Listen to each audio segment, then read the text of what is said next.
Thanks, Steph. Good morning. Happening now, we're sticking with city streets. Police are investigating a late-night crash involving a car and a TTC bus.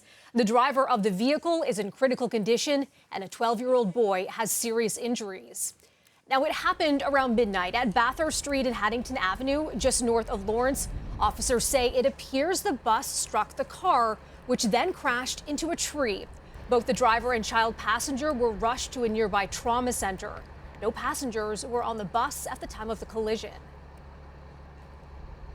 We're taking you to the scene live now. The bus was towed away just moments ago. Bathurst does remain closed from Hotspur Road to Neptune Drive. No word yet on how long the closure might last as police investigate the cause of the crash. Stay with us on BT for the latest on this developing story. A pedestrian is expected to survive after a car crashed into a building in the downtown core. Police were called to the area of Church and Carlton around 8:30 last night. One person was sent to hospital, but with serious, non-life-threatening injuries. The driver and passenger of the vehicle were also taken to hospital with minor injuries. The cause of the crash remains under investigation. Toronto Mayor John Tory will be making a public safety announcement today, and it comes as he's calling for a larger budget for police. Tory last month said he's committed to increasing the force's budget responsibly in 2023 in an effort to keep Toronto safe. The police budget is currently at $1.1 billion. Now, talks about safety have grown following a spike in violent, random incidents happening in public places like the TTC. Activists are calling on Tory, though, to redistribute any increased funding to community services. The announcement, it's set to happen at noon. Get the details at toronto.citynews.ca. There's growing concern this morning that Canada's renewed COVID-19 restrictions on flights from China could fuel anti-Asian hate. My first thought was obviously this is a targeted approach, so it makes me obviously wondering the implication for the specific communities. Starting this Thursday, the federal government will require a negative COVID test for passengers 2 years old and up traveling to Canada from China, Hong Kong, or Macau. Now, the mandate will be in place for 30 days before it's reassessed.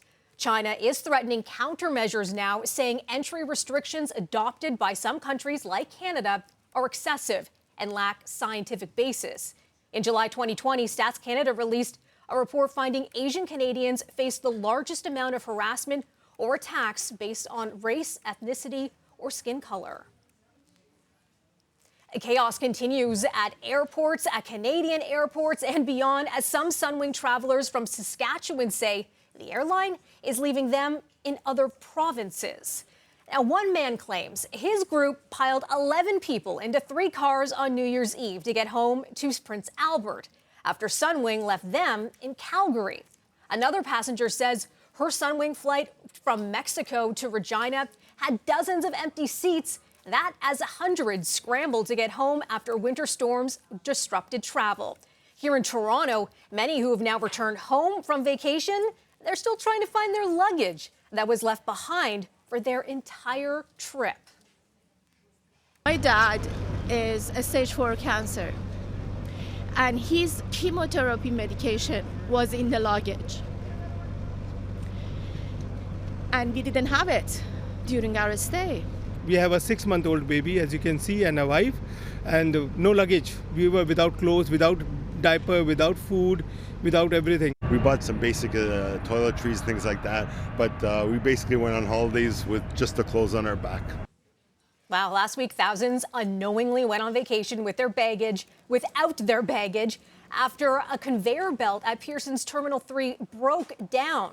Now, yesterday, there were long lines outside a facility near the airport, and that's where passengers were told to pick up their luggage.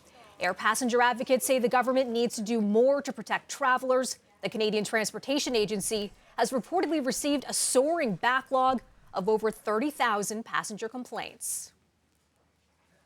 The strain on doctors expected to be eased over the coming weeks as pharmacists now have the ability to prescribe treatments for several common illnesses.